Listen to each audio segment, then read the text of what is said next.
On va commencer. Alors bonsoir à toutes et à tous. Merci d'être parmi nous ce soir pour cette conférence qui sera sur le thème de la place de la femme en islam. Conférence qui est organisée par l'association Salam. Alors je vais juste d'abord vous présenter brièvement l'association pour celles et ceux d'entre vous qui ne la connaissent pas. Alors on existe depuis 5 ans. Notre association s'appelle Salam parce que littéralement Salam ça signifie paix. Et donc l'ambition de l'association c'est justement de pacifier les débats autour de l'islam et des musulmans en luttant contre l'ignorance et la désinformation qui sont pour nous les vecteurs justement d'une certaine défiance à l'égard de l'islam et des musulmans.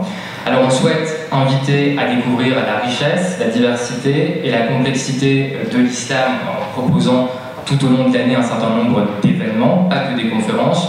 On a d'ailleurs en parallèle à cette conférence une exposition sur la femme en islam qui est au 13 rue de l'Université pour les étudiants de Sciences Po. Et donc on se veut être une plateforme de dialogue et de débat fondée naturellement sur l'ouverture et sur le respect. Alors aujourd'hui on vous propose une réflexion sur les problématiques liées à la position de la femme musulmane tant sous un prisme historique, religieux que sociétal. Définir un statut de la femme en islam n'est pas a priori chose aisée. Donc l'objectif pour nous c'est de vous en montrer la diversité et l'intérêt de questionner les problématiques de la place de la femme en islam tient aussi au lien entre les clichés sociaux, religieux et politiques, avec en toile de fond bien entendu les enjeux liés à la lutte contre le sexisme et l'islamophobie. Donc on espère au terme de cette conférence vous apporter un regard éclairé, peut-être nouveau, sur la place de la femme en islam, et un large temps sera également consacré à l'issue des prises de parole de chaque intervenant pour les questions, et je suis sûr que vous en aurez. Alors donc pour cela, je tiens à remercier chaleureusement nos 4 intervenants qui nous font l'honneur d'être parmi nous aujourd'hui. Et donc je les remercie encore une fois d'avoir accepté notre invitation, et je laisse Linda les présenter. Alors on va commencer par vous, Inès, bonsoir. Vous êtes donc polytechnicienne, chercheuse au CNRS en physique théorique. Vous menez donc en parallèle des recherches sur le dialogue science et foi autour de la philosophie des sciences. Vous êtes d'ailleurs régulièrement invitée à participer à divers colloques, débats, notamment sur le thème science et religion. Vous êtes d'ailleurs intervenue dans l'émission Vivre l'Islam sur France 2 sur le thème des femmes savantes en islam. Vous nous apporterez donc surtout aujourd'hui un regard historique quant à l'évolution de la place de la femme en islam. Tarek Abdounour, bonsoir. Vous êtes porte-parole du comité indépendant de finances islamiques en Europe, diplômé de l'école pratique des hautes études en sciences religieuses, doctorant en droit musulman, imam et par conséquent théologien. Avec vous, nous établirons aujourd'hui un retour aux sources en étudiant la place de la femme en islam selon la jurisprudence et le droit musulman. Malika Hamidi, bonsoir. Vous êtes doctorante en sociologie, directrice générale de l'EMN, donc des European Muslim Network, et co-auteur de l'ouvrage collectif Féminisme islamique. Avec vous, nous reviendrons sur l'émergence d'un féminisme musulman, dont vous êtes vous-même actrice. Enfin, Faïza Zerwala, bonsoir. Bonsoir. Journaliste, vous avez travaillé au Bondi Blog et au Monde, et vous avez rejoint Mediapart en décembre 2015 pour traiter des questions d'éducation. Vous avez publié un livre intitulé Des voix derrière le voile, dans lequel vous partez à la rencontre, à travers la France, de femmes voilées dont vous broussez les portraits, le pari étant de leur donner la parole afin de bousculer les certitudes. Aussi, vous partagez aujourd'hui avec nous cette expérience. Inès Safi, donc on commence par vous. Bien souvent, l'image de la femme musulmane est rattachée à certains stéréotypes, souvent péjoratifs, et qui peuvent être paradoxaux lorsqu'on revient à l'histoire. Pour autant, depuis la révélation, de nombreuses femmes se sont distinguées en tant que références dans plusieurs domaines du savoir et étaient notamment consultées par les étudiants dans les plus grandes mosquées et universités. Pourriez-vous ainsi nous présenter aujourd'hui ces grandes figures féminines de l'islam? Merci beaucoup pour la présentation, pour votre invitation aussi. C'est un grand plaisir d'être parmi vous. Alors, je voudrais d'abord, même si cela sera développé lors de la prochaine intervention, rappeler d'emblée 4 caractéristiques fondamentales de la spiritualité islamique, selon notre propre point de vue. Ce qui me permettra aussi de donner davantage de sens aux figures féminines sélectionnées pour mon exposé. La première caractéristique, selon moi, est l'égalité de la vocation spirituelle entre hommes et femmes qu'aucune des mouvances de l'islam ne semble avoir réfuté à travers l'histoire, le distinguant ainsi des autres monothéismes qui, eux, ont connu des phases de remise en question de la nature féminine. D'ailleurs, c'est à l'être humain, al-insan, sans distinction de sexe, que les messages d'ordre spirituel s'adressent. La deuxième caractéristique, qui est au cœur de la spiritualité, c'est celle de l'unicité à tawhid. L'un se déploie dans la multiplicité, et sa transcendance n'exclut pas son immanence. Dès lors que l'essence humaine est une, la masculinité et la féminité sont de pure contingence. C'est ce que exprime Maulana Rumi, un grand poète et guide spirituel mort à Konya en 1273, qui écrivait en versant « Quand l'homme et la femme deviennent un, tu es ce un. Quand les unités sont effacées, tu es cette unité. » Un verset coranique le dit avec force. Nous vous avons créé à partir d'une seule âme. Min nafsin wahidatin.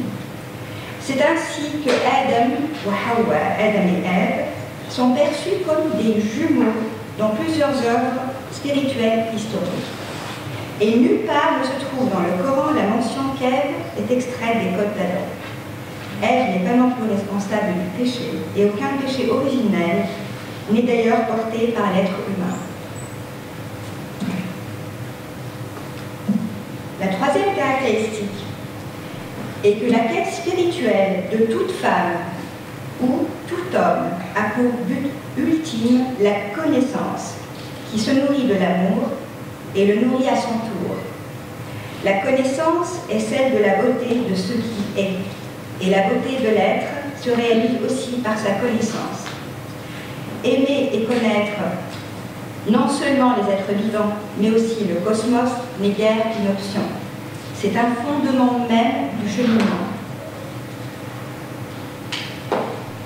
La quatrième caractéristique, qui est liée à la précédente, est que les désirs d'union avec les êtres, et en particulier entre la femme et l'homme, est symbole du désir de l'union avec le divin. Ce thème a été par exemple très développé par Ibn Arabi, qui est un maître de grande envergure et un pivot de la spiritualité islamique, né en Andalousie en 1165 et mort en Syrie en 1240. Selon lui, l'homme contemple dans la femme qu'il aime un reflet de Dieu. Et la figure féminine, telle que Leïla, est souvent symbole de l'essence divine dans les poèmes soufis. Je vais alors m'attacher à illustrer comment cette égalité des vocations spirituelles, ainsi que la quête de la connaissance, alliée de l'amour et de la beauté, se sont incarnées à travers des figures féminines emblématiques. Je souhaite d'abord rappeler succinctement que le récit coranique tourne autour de plusieurs héroïnes. La figure la plus présente est de loin Sayyidatna Maryam, Marie paix sur elle, considérée comme le parangon de la sainteté, et dont Mohammed dit « La meilleure des femmes au monde a été Marie ». Ça a été rapporté par Al-Bukhari. Je me contente d'ajouter, encore à propos des figures du Coran, la reine Belkis, décrite dans le Coran comme l'une des souveraines les plus justes et sages, est considérée chez Ibn Arabi comme symbole de la sagesse divine. Des figures emblématiques ont émergé dès l'avènement de l'islam.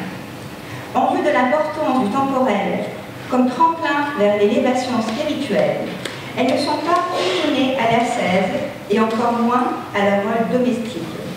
Elles pouvaient s'épanouir à la fois comme épouse et mère, tout en étant actrices majeures au sein de la société, pouvant être savantes, guides spirituels, mécènes ou même souveraines.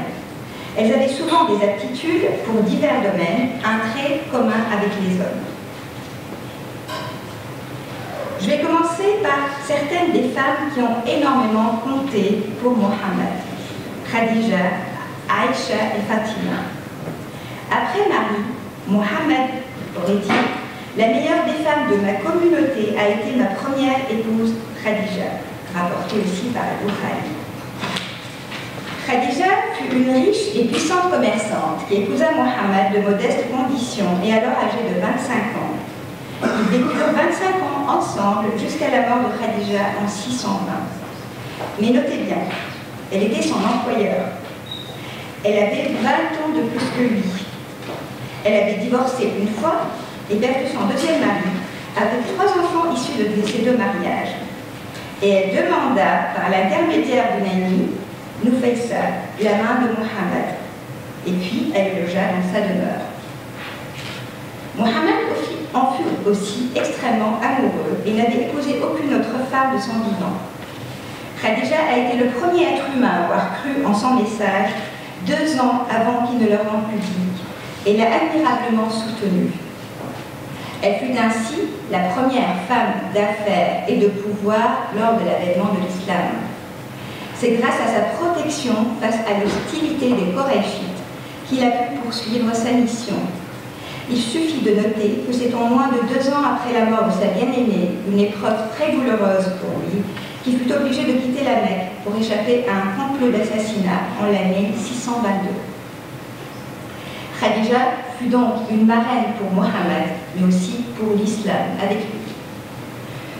De Khadija, Mohammed a eu sa seule descendance, 3 garçons morts en bas âge et 4 filles, dont Fatima, la seule qui lui survécut.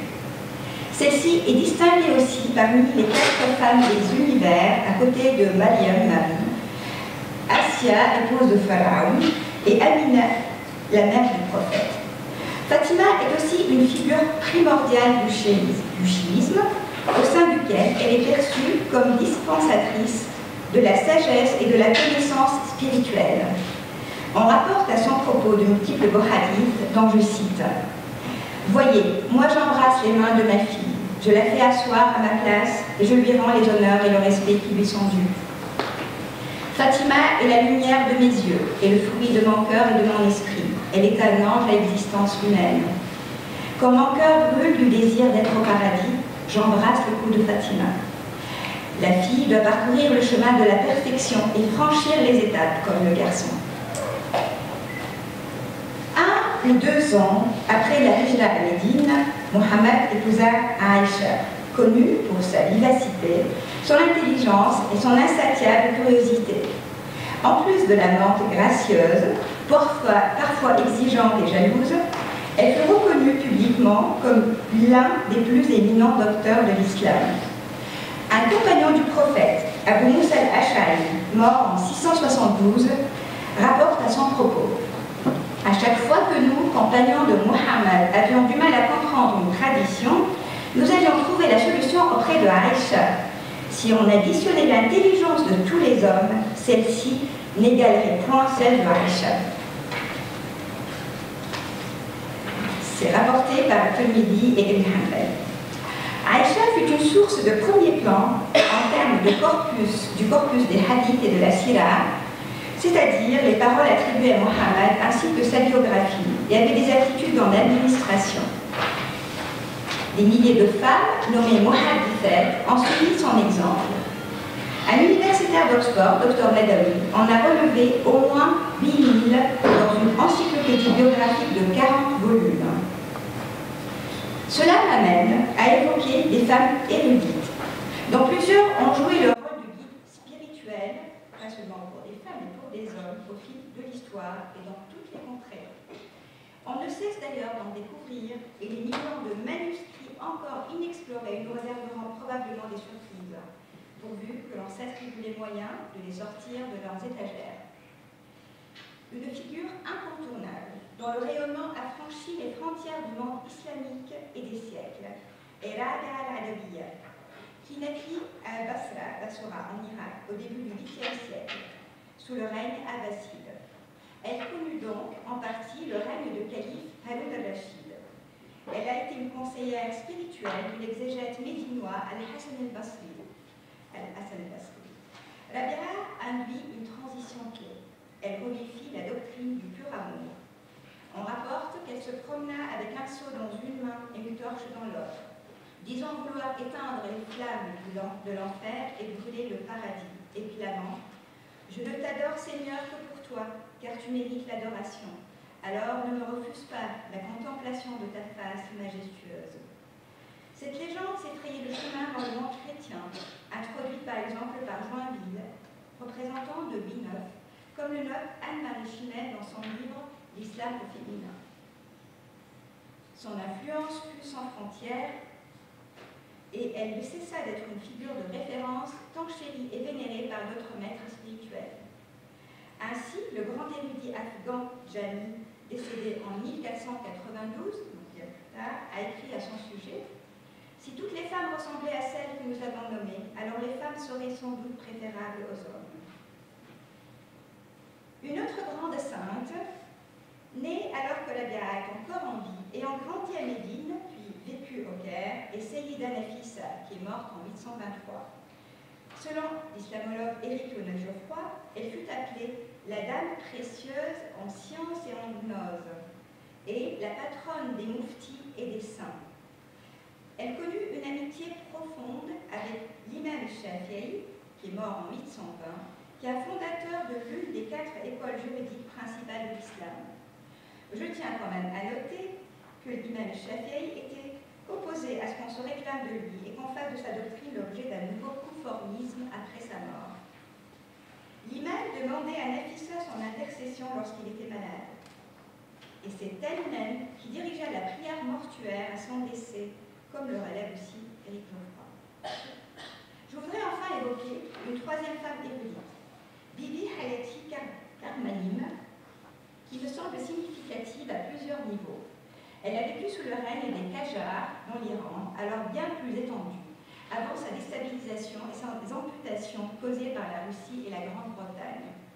Elle est considérée parmi les poètes ésotériques les plus remarquables du XIXe siècle. Preuve que la décadence générale n'a pas été si précoce qu'on le dit. Elle reçut son éducation de la part de son grand frère. Elle se marie à son maître spirituel. L'alliance maritale accomplit l'amour spirituel qu'il lui vouait, et c'est lui-même, son mari, qui l'encouragea à écrire son diwan et le publier. Bibi Hayati illustre ainsi l'intime relation, encore vivante à cette époque, entre quête spirituelle, poésie et amour courtois, une interaction qui a par ailleurs influencé l'Occident, sans que celui-ci en saisisse toujours la dimension spirituelle. Les innombrables poétesses ésotériques, comme le fut la Bia par ailleurs, ont marqué l'histoire de la poésie jusqu'au XIXe siècle et même au XXe siècle en Iran par exemple. L'Andalousie a eu aussi son lot de poétesses, pas nécessairement versées dans l'érudition, dont je citerai une figure, Walada, princesse omeyyade, née à Cordoue en 1001. Elle est fille du calife omeyyade Al-Mustakfi Billah, dont elle a hérité la fortune. Elle a vécu jusqu'à 100 ans, entre parenthèses. C'est peut-être grâce à elle et à ses pairs de l'époque que nous devons les salons de littérature tenus par des femmes éprises d'art et de beauté. Cordoue, New York de l'époque, était alors la destination de luxe des notables européens, comme le pape français Gerbert. Walada y a fondé un salon littéraire où les grands esprits, poètes et artistes, se rencontrent pour réciter la poésie, discuter avec ferveur et jouer de la musique sans ségrégation des sexes. Walada fut la protégée d'un théologien qui est Ibn Hazm, auteur d'un traité exquis sur l'amour ayant rayonné même en Occident et qui s'appelle Le collier de la colombe, Tawt al-Hamam. Non seulement Walada ne portait pas le voile et sortait avec des vêtements transparents, mais elle a fait broder sur la manche droite de ses robes: par Dieu, je suis qualifiée pour les hautes positions et j'avance fièrement dans mon chemin. Et sur la manche gauche, je permets à mon amant de caresser ma joue et j'offre mon baiser à celui qui le désire. Voici des vers qu'elle adressa à un poète illustre de l'Andalousie, Ibn Zeydoun, qui fut son hôte et son amant. Sois prêt pour ma visite à l'obscurité, parce que la nuit est la meilleure gardienne du secret. Si le soleil sentait l'étendue de mon amour pour toi, il ne brillerait plus, la lune ne se lèverait plus, et les étoiles s'éteindraient des mois. Il est courant que des riches mécènes fassent don de leur fortune pour une œuvre au servir de savoir, qu'il soit d'ordre religieux ou profane, comme un acte d'adoration et de générosité. Un grand nombre de femmes ont été des mécènes, dont Fatima al-Fihriya, et je me contente d'un seul exemple par manque de temps. Elle était originaire de Qayrawan, de Kairouan, en Tunisie. Elle mourut en 880 à Fès. Héritant de la fortune de son père, elle fit édifier la superbe mosquée Al-Qarawiyyin en 859, sous la dynastie idrisside, et cette mosquée devint par la suite l'une des premières universités du monde. Elle accueillit, entre autres, Ibn Bajjat, connu de nom latin Abenpas, Ibn Rushd Averroès, le géographe Al-Idrisi, le philosophe juif andalou Maïmonide, ainsi que des mathématiciens européens, dont probablement le fameux Gerbert d'Aurillac, qui a vécu entre 938 et 1003 et qui deviendra plus tard le pape Sylvestre II. Maintenant, il vous serait difficile dans votre école d'éviter de citer au moins un exemple de femme souveraine musulmane, d'autant plus qu'elles sont amplement méconnues. Et là, je dispose d'ailleurs d'une miniature qui la représente, qui date du XVIIe siècle. Razia Sultan s'appelle-t-elle. Elle a régné sur Delhi entre 1236 et 1240, et elle refusait le nom de sultana qui la confondrait avec l'épouse ou la mère d'un sultan. Elle répondait seulement au titre de sultan. D'ascendance turque, elle rétablit l'ordre et la loi dans le pays, encourage le commerce, construit des routes, des jardins, creuse des puits, soutient les poètes, les peintres et les musiciens et fonde écoles et bibliothèques. Elle veut également assurer un traitement équitable envers ses sujets hindous. Pour diriger son pays, elle abandonne le voile et adopte le costume masculin, se coiffe d'un turban et porte une épée au côté. Difficile aussi d'éviter quelques figures scientifiques, l'étant moi-même. À Alep, l'émir Saif ad-Dawla, régnant de 944 à 967, connu pour avoir protégé des poètes tels Al-Mutanabbi ou des philosophes tels qu'Al-Farabi, recrutait aussi des ingénieurs scientifiques dans sa cour.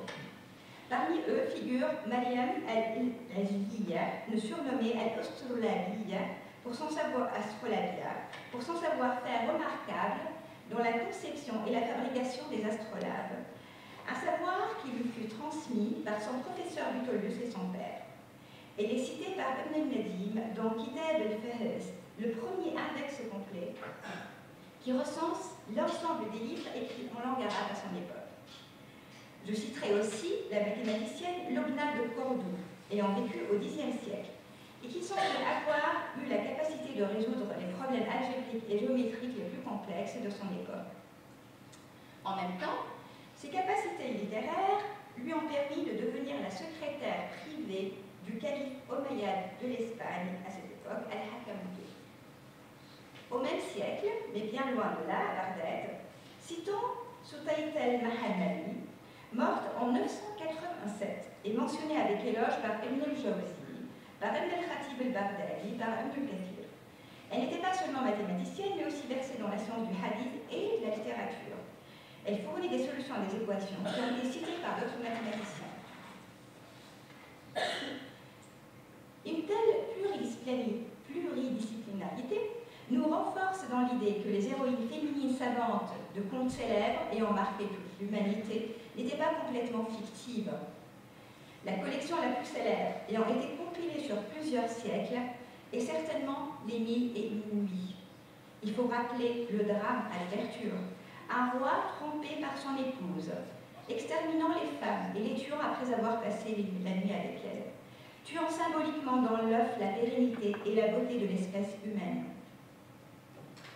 Arrive alors l'héroïne Shahrazad, qui, grâce à son intelligence, son savoir et sa sagesse, va réussir à sauver non pas seulement sa propre vie, mais aussi celle des autres femmes, et par là même, à libérer Shahrayar du désespoir et de l'horreur de l'homicide où il s'était enfermé. Elle a même des enfants de lui. On apprend aussi qu'elle a un savoir livresque colossal. Et là, j'aurai une citation. Alors, j'ai différentes versions, en arabe et une autre traduction de Galland. Elle avait lu les livres et les ouvrages, la sagesse et les livres de médecine. Elle avait retenu les poèmes et lu les anecdotes, qui constituent un savoir historique et religieux, appris les proverbes et les idées sages et des rois. Elle était savante, perspicace, sage, lettrée. Elle était pleine de savoir à délivrer. Elle a lu des milliers de livres de divers peuples anciens et même de peuples disparus. Symboliquement, Shahrazad sauve l'humanité par sa connaissance qui, alliée de l'amour et de la beauté, devient salvatrice. Elle illustre ce que prônait Ibn Arabi. Tout est exalté par la femme. Et Al-Makan alladhi la yu'annathu la yu'awwalu alayhi, que je traduirai par là où la féminité est absente, il n'y a guère de salut. Face aux mains Shahraya de notre époque, le salut viendrait-il d'une armée de Shahrazad tendant l'étendard de la connaissance? Wallahu a'lam. Dieu est le plus savant. Je vous remercie. Merci beaucoup, Nessatou. Alors, Tariq Abounour, bonsoir. Avec vous, on va opérer un retour aux sources du droit musulman. On sait que les interprétations textuelles peuvent différer selon la lecture que l'on fait justement de ces sources du droit musulman. Est-ce que toutefois on peut dégager une certaine philosophie de la place de la femme en islam à partir des sources du droit musulman que vous allez justement nous présenter, et quel lien est-ce qu'on pourrait faire entre le propos qui sera le vôtre et celui qui vient d'être énoncé par Inès Safi?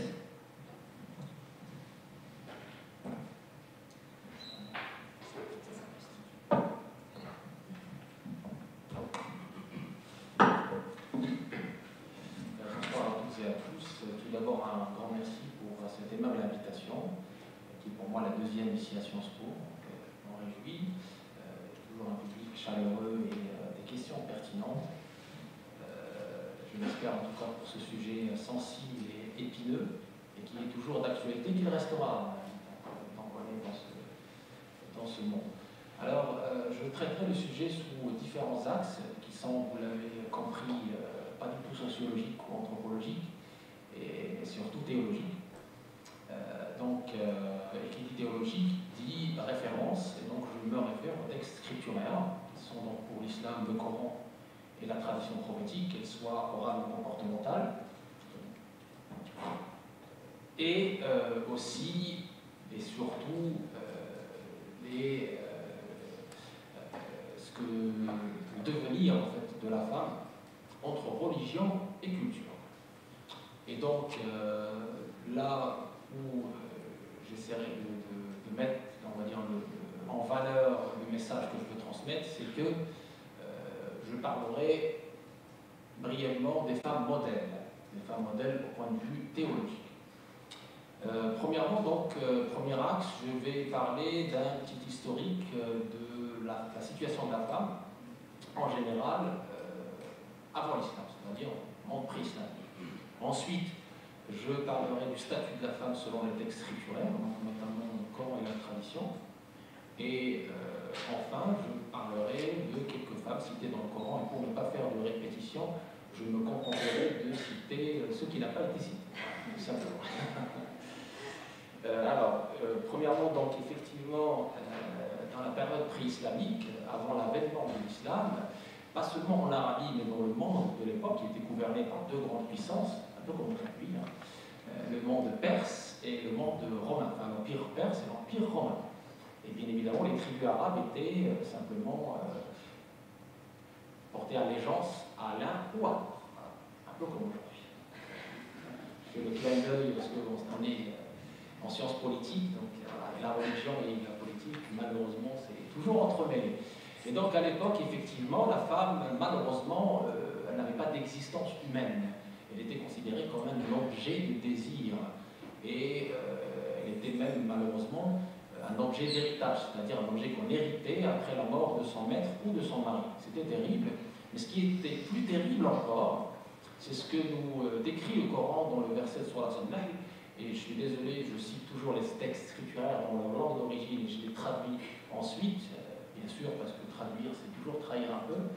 Et comme la théologie exige la fidélité et la précision, je préfère vous citer le texte dans sa langue d'origine et je le traduis. Donc, وَإِذَا بُشِّرَ أَحَدُهُم بِالْأُنثَىٰ ظَلَّ وَجْهُهُ مُسْوَدًّا وَهُوَ كَظِيمٌ يَتَوَارَىٰ مِنَ الْقَوْمِ مِنْ سُوءِ مَا بُشِّرَ بِهِ أَيُمْسِكُهُ عَلَىٰ هُنٍ أَمْ يَدُسُّهُ فِي التُّرَابِ أَلَا سَاءَ مَا يَحْكُمُونَ. Donc là, le verset coranique est très clair. Il nous parle d'une période avant l'islam.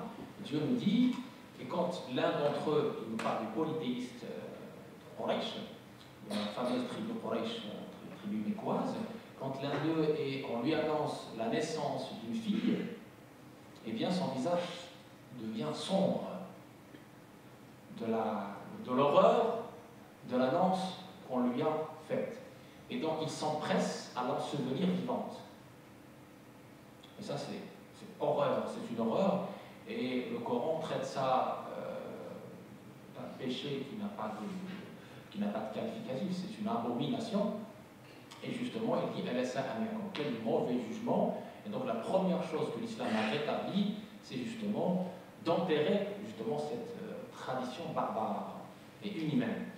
Et donc, il a premièrement donc, dans les versets mécois déjà, avant même la période médinoise, le Coran, donc, il s'est attaqué à cette inégalité, à ces traditions barbares, et donc il a rétabli l'égalité, je dis bien l'égalité, et je donnerai les références de cette égalité, égalité spirituelle et religieuse, au point de vue strict, entre l'homme et la femme. Donc, la religiosité, comme l'intelligence d'ailleurs, est asexuelle.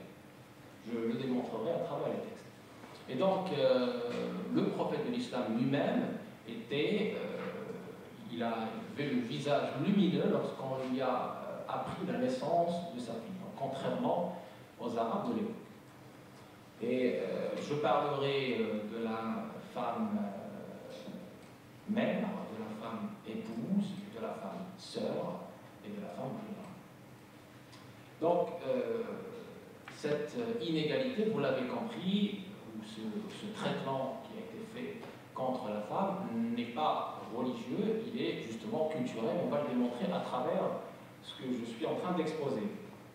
L'islam fut d'abord et avant tout l'origine de la première charte des droits de l'homme et du respect de la nature. C'était ce qu'on appelle la charte de Médine. Elle est traduite en plusieurs langues. Malheureusement, en français, il n'y a que quelques fragments que j'ai mis dans mon livre qui s'appelle Essentiel sur le dernier messager. En résumé, cette charte de Médine qui était à l'époque une société plurielle, comme la nôtre aujourd'hui, où cohabitaient juifs, chrétiens, polythéistes, femmes, hommes, etc. Dans cette charte de Médine, il y a un article très important qui est sur la protection des femmes et sur l'égalité homme-femme. Ça, c'est très important.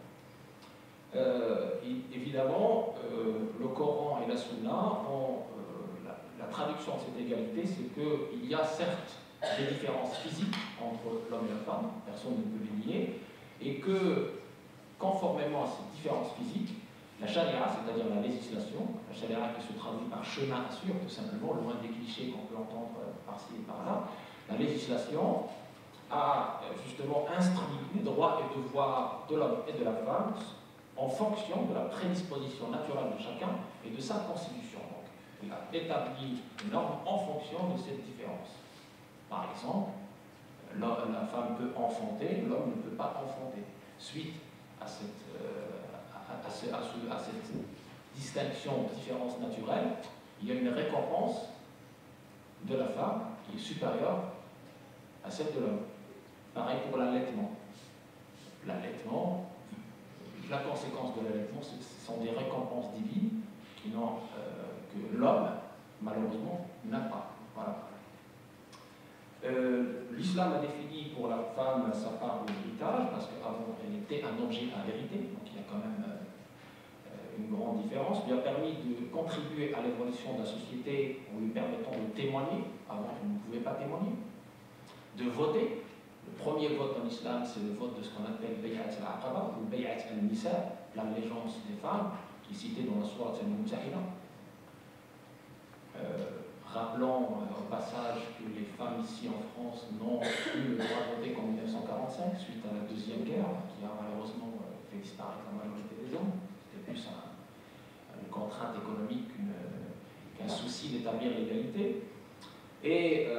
Ou encore d'accepter ou de refuser un mariage proposé. C'est-à-dire qu'il n'y a pas de mariage forcé en islam. La preuve, c'est que une fois en présence du prophète de l'islam, une fille est venue se plaindre au prophète parce que son père a essayé de la marier par la force, et le prophète a réagi, il était en colère, il a mis donc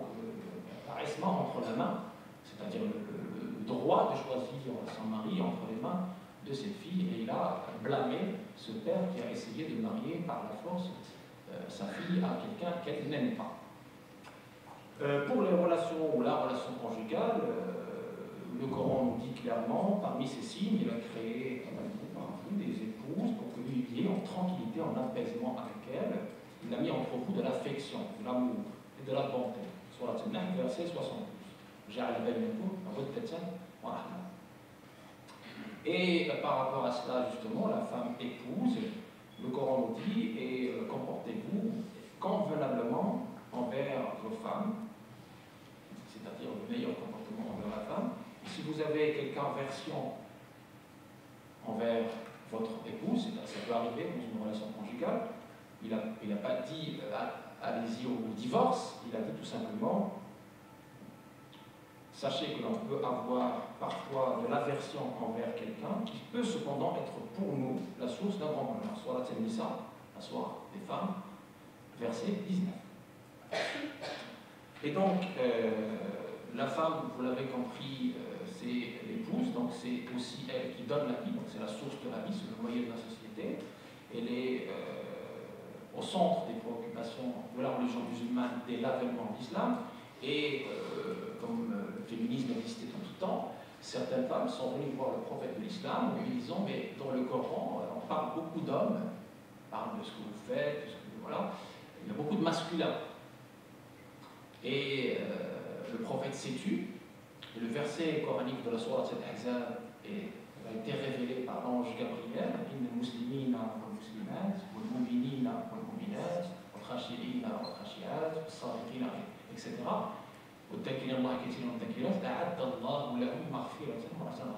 là, dans ce verset du Coran, Dieu cite explicitement les femmes, donc les musulmans, les musulmanes, les croyants, les croyantes, les invocateurs, les invocatrices, les patients, les patientes, etc., ont de la part de leur Seigneur une immense récompense. Donc ici, explicitement, le féminin avec le masculin, puisqu'en langue arabe comme en langue française, parfois pour signifier une idée, on parle du masculin. C'est un défaut d'ordre, on va dire, ou une coutume de citer l'homme. Par exemple, quand on dit l'homme, ça ne veut pas dire que la femme est exclue. C'est tout simplement un abus de langage.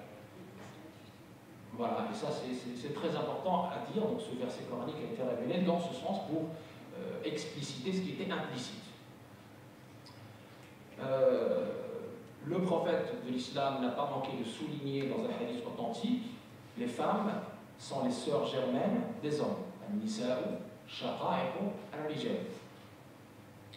Et dans un autre registre, selon Abu Huraira, le prophète sallallahu alayhi wa sallam a dit le parfait croyant est celui qui a la parfaite morale, et le meilleur d'entre vous est celui qui est meilleur envers son épouse.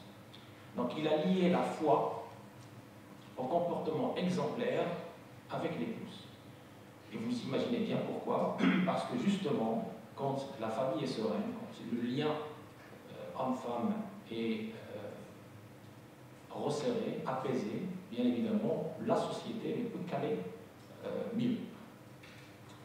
Et dans un autre hadith qui corrobore et qui confirme le hadith qu'on vient de citer, ceux qui ont la foi la plus parfaite sont ceux qui ont les meilleurs caractères, et les meilleurs d'entre vous sont ceux qui sont bons envers leurs épouses.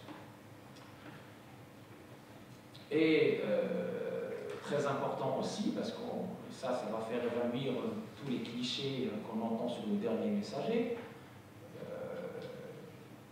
et justement la tradition explicite et parfois traduit le Coran. Aïcha témoigne, pour l'authentique de Muslim, donc la chaîne de transmission est rigoureusement authentique. Le prophète de l'islam n'a jamais frappé de son vivant quoi que ce soit, ni femme, ni serviteur. Le prophète n'a jamais levé la main contre une femme. De son vivant, il n'a jamais, donc c'est contraire au cliché qu'on entend aujourd'hui de l'homme qui bat sa femme, donc ça n'existe pas. C'est encore un fantasme qui est inscrit dans l'ignorance, qui est le résultat de l'ignorance des textes scripturaux.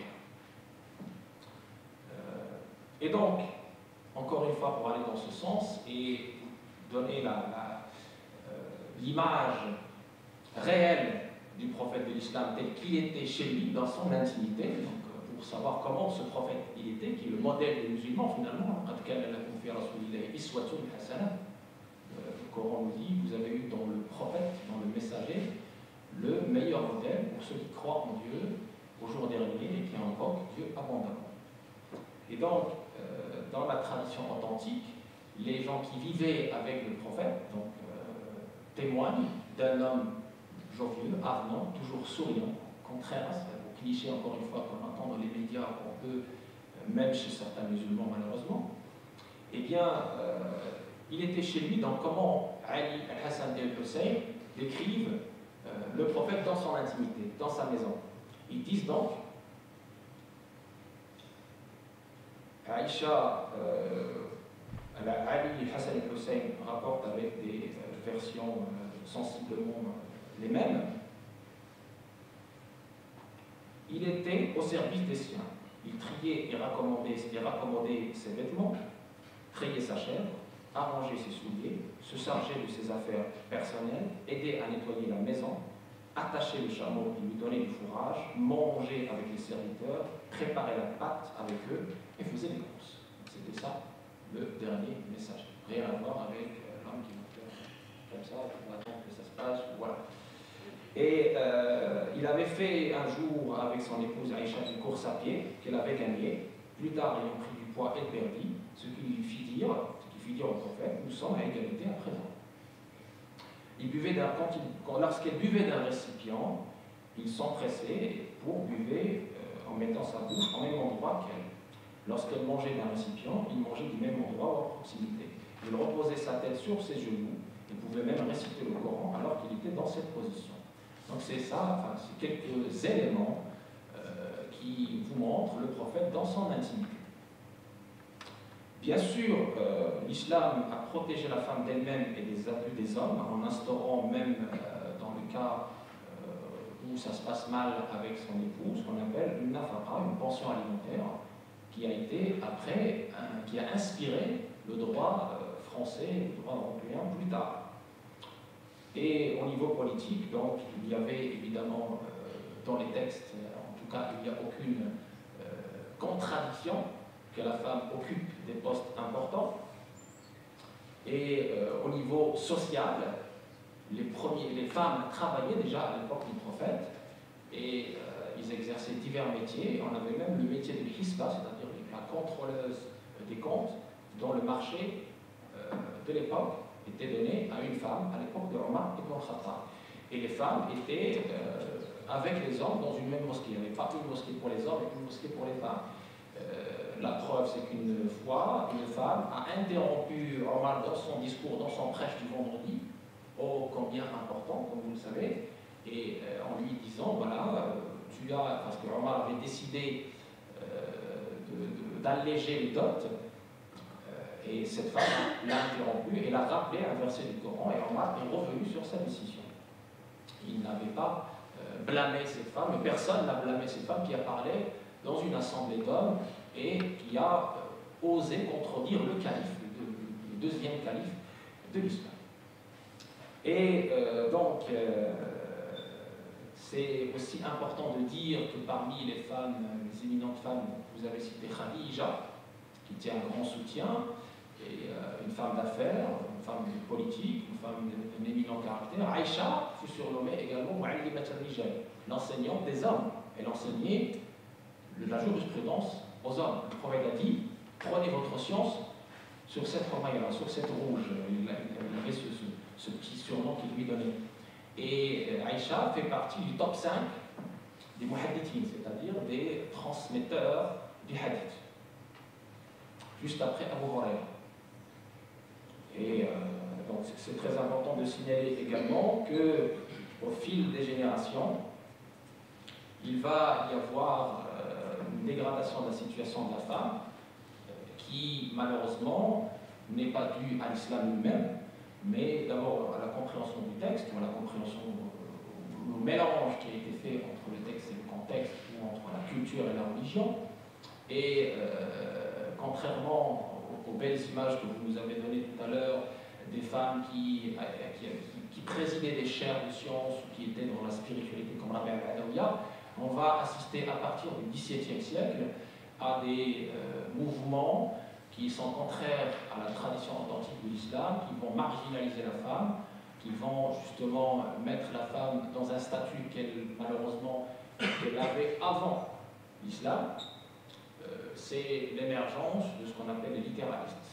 Allah, la secte littéraliste, très exactement, qui est née en 1750, qui va encore malheureusement amplifier ce phénomène et faire de la femme donc simplement une servante ou un objet de désir.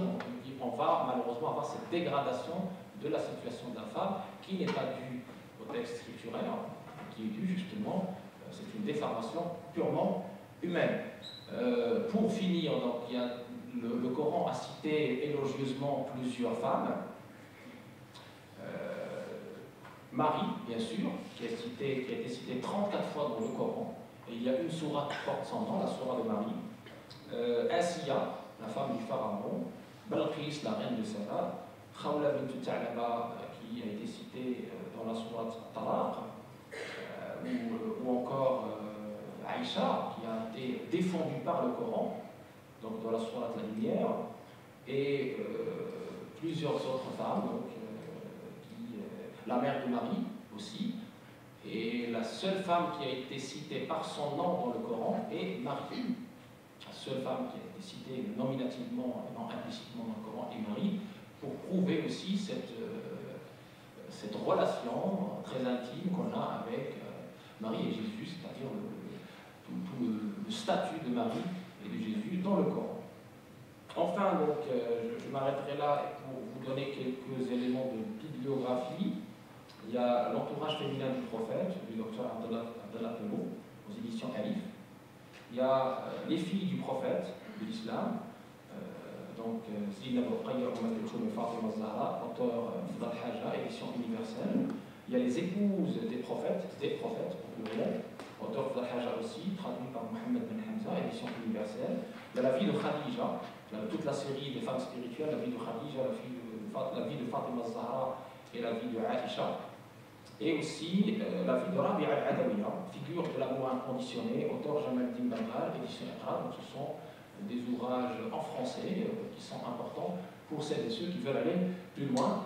Et faute de temps, je n'ai pas parlé des épouses ou de la polygamie du prophète, parce que ça aussi c'est un sujet très important que j'ai cité par ailleurs dans d'autres dans des articles que j'ai écrit sur ce sujet-là, pour lever toute ambiguïté sur le statut et les circonstances de ces mariages. Merci.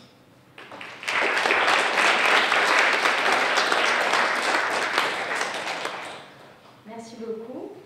Alors, je me tourne vers vous, Malika Hamidi. Depuis ces 20 dernières années, de nombreuses musulmanes ont réfléchi à la question du féminisme musulman en sciences sociales et en sciences islamiques. Pour certains, cette notion de féminisme musulman n'est pas claire, pour d'autres, c'est un oxymore.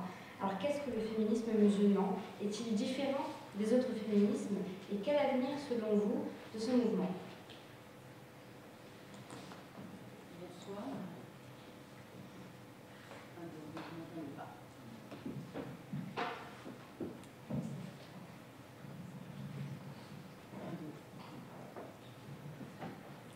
Voilà, bonsoir à toutes et à tous, salam alaikum. Donc, je me réjouis aussi d'être là ce soir. Merci beaucoup de cette invitation, puis de venir partager avec vous quelques réflexions. Alors, pour le coup, moi, ce sera les résultats d'une recherche doctorale sur le féminisme islamique, donc une thèse qui a été soutenue maintenant il y a 1 an déjà. Et donc, on va revenir à des réalités peut-être plus contemporaines. Alors, je crois que ça a été dit déjà avec beaucoup d'éloquence et de clarté de la part d'Inès et de Tarek, donc les contributions féminines de certaines femmes. Effectivement, nous pensons et nous sommes convaincue de l'intérieur que le Coran, les sources scripturaires, sont porteuses d'un potentiel libérateur. Et je crois qu'on ne peut pas ne pas citer des sources un peu plus des femmes un peu plus contemporaines. Moi, j'ai beaucoup de respect pour une figure comme Bint al-Sharti, Aïcha Abdelrahman, qui était une écrivaine et puis intellectuelle de son temps, d'origine égyptienne, du début du XXe siècle. Elle est décédée en 1998, en 1998, il me semble, et qui a fait un tafsir. Citons aussi quelqu'un comme Zeynep El Ghazali, qui a fait aussi un tafsir du Coran en 1994. Malheureusement, toutes ces contributions ont été marginalisées probablement par un esprit misogyne et machiste de certains de nos savants. Malheureusement, on ne fait pas ces références à leurs travaux aujourd'hui et c'est vraiment dommageable. Alors, pour en revenir à mon sujet, c'est vrai que la question du féminisme musulman, alors c'est dans les années 90 qu'on a effectivement commencé à élaborer cette pensée féministe musulmane à travers les travaux de certaines intellectuelles musulmanes, principalement basées en Occident, dont je reviendrai un petit peu plus tard. Dans les années 90, on a commencé à élaborer cette pensée, à la théoriser, et puis depuis quelques années, on participe clairement à la diffusion sur le terrain de ce discours féministe dit musulman ou islamique. Alors même si la question au sein des groupes féministes musulmanes est tranchée, même si les féministes musulmanes aujourd'hui ne voient absolument pas de contradiction entre les termes, c'est un concept qui continue de faire débat. Surtout, j'ai envie de dire, puisque j'ai eu la possibilité d'intervenir partout, sur chaque continent, principalement dans le monde francophone, pour ne pas citer la France et la Belgique, que l'on continue de voir vraiment une contradiction entre les termes, et c'est aussi une raison pour laquelle j'ai consacré une bonne partie de ma thèse pour décortiquer le concept. Alors, le féminisme musulman, il y a une intellectuelle égyptienne, Oumaima Abou Bakr, qui disait de manière très pertinente que le féminisme musulman, d'abord, le concept, l'appellation a été créé par des intellectuels occidentales, avant tout. Pourquoi ? Parce qu'à un moment donné, il a fallu caser un activisme d'un nouveau genre dans des grilles de lecture. Et donc, elle dit, finalement, le féminisme musulman, c'est cette appellation hégémonique de l'autre, l'autre avec un grand A. Donc, en fait, elle dit il a fallu à un moment donné catégoriser cette nouvelle forme d'activisme, un activisme qui se situait entre, d'abord, à partir du paradigme religieux, donc des sources scripturaires, pour revendiquer une égalité entre les genres. Et c'est quelque chose de nouveau, puisque, et c'est là justement où le concept fait débat, et qu'on a l'impression que c'est un concept qui est contraint à un rapport conflictuel. Pourquoi ? Parce que, d'une part, ce mouvement tire sa compréhension à partir du paradigme religieux, des sources scripturaires, du Coran et de la Sunna. Or, l'islam, selon certains courants féministes, l'islam serait l'antithèse des libertés que certaines féministes souhaitent défendre. Donc comment parler de libération alors que dans l'inconscient de certains courants féministes, justement, l'islam est source d'oppression. Et puis d'un autre côté, il faut relever qu'un certain nombre de femmes musulmanes, en terre d'islam comme un Occident, ont à un moment donné aussi rejeté l'appellation. Bien pourquoi ? Parce que le concept, le mot féminisme, tout simplement, renvoyait à la période coloniale. Et tout le monde sait qu'à la période que ce féminisme colonial, au début du XXe siècle, dans le monde musulman, eh bien, on établissait finalement un lien inextricable entre entre l'oppression des femmes et justement l'islam. Donc il y avait un petit peu ce féminisme colonial qui voulait civiliser les femmes musulmanes. Donc certaines féministes, à un moment donné, ont dit non, on ne peut pas utiliser ce concept-là. Et puis, on s'est rendu compte qu'il y a eu finalement des femmes qui se sont appropriées le concept.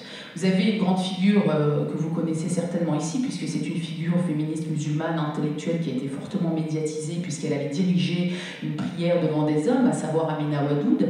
Bien, Amina Wadoud, au départ, l'a dit. Et elle a rejeté clairement le concept de féministe musulmane lorsqu'on la taxait de féministe musulmane. Elle disait, moi je suis une femme de foi.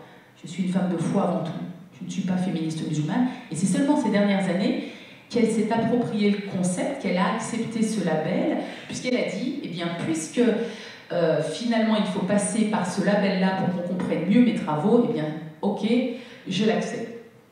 Alors, le féminisme musulman, concept tantôt controversé, tantôt revendiqué, se situe sur deux plans.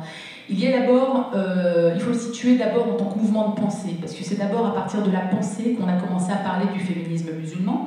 Donc il se compose d'universitaires, d'intellectuels qui travaillent sur la relecture des textes. Et là, donc, nous parlons d'activisme académique, pour reprendre le concept de Gisela Webb, qui en 2001 avait fait une compilation. L'ouvrage s'appelait Windows of Faith, donc les fenêtres de la foi, et elle avait compilé toute une série de travaux de féministes musulmanes. Et donc là, elle met en évidence dans ce livre toute une série d'intellectuels universitaires qui ont théorisé la pensée féministe musulmane. Donc c'est la raison pour laquelle on parle d'activisme académique, sachant que pour rendre crédible tout ce travail de relecture des textes auprès notamment des savants, des sphères religieuses, il fallait vraiment faire un travail de fond. Et puis on situe aussi ce mouvement donc, en tant que mouvement d'action. En tant que mouvement d'action, je vais faire très vite et je vais reprendre un exemple aussi qui est très courant, qui est très repris en tout cas dans les travaux, et puis parce qu'elles sont aussi d'une certaine manière les pionnières, c'est le mouvement Sisters in Islam en Malaisie. Alors elles ont travaillé sur les violences sexistes perpétrées au nom de l'islam, et donc elles ont développé un petit manifeste et puis elles l'ont diffusé en masse dans les mosquées, dans les maisons de quartier, dans les maisons de femmes, etc. Alors, la grande nouveauté dans l'étude du genre en islam ces dernières années, c'est qu'il y a une multiplication des publications sur ce thème-là, sur le féminisme musulman, qui sont engagées donc, dans ce travail, qui trouve écho finalement à la croisée de deux voies, donc la charia et le texte, à savoir une revendication pour une égalité entre les genres qui est fondée sur une étude et sur une relecture et une remise en question aussi de la charia pour certaines intellectuelles. Et puis évidemment à la croisée du féminisme, puisque ces intellectuels féministes musulmanes voient le féminisme non pas comme une idéologie mais comme une pratique, et elles tirent aussi du féminisme certains outils, certains concepts pour aller justement vers cette égalité entre les genres. Alors c'est vrai que ces dernières années, on est véritablement face à une théologie de la libération. Alors des académiciennes sont citées très régulièrement, donc vous avez certainement, pour ceux qui s'intéressent à la question, entendu parler d'une Amina Wadoud, Asma Barlas, Rifat Hassan, Ziban El-Husseini, qui ont fait des travaux extraordinaires, et pourtant les réflexions sur cette question remontent déjà avant ça. Elles ne sont pas tout à fait avant-gardistes dans la promotion de cette pensée féministe musulmane. Citons les travaux de la saoudienne Fatima Nassif, citons aussi les travaux de la regrettée Fatima Mernissi. Pourquoi? Mais parce qu'elle a fait un travail d'analyse minutieuse sur les chaînes de transmission concernant les hadiths, concernant les femmes. Et on s'est rendu compte qu'un certain nombre de hadiths que la chaîne de transmission des hadiths rapportés sur la question de la femme n'était pas fiable.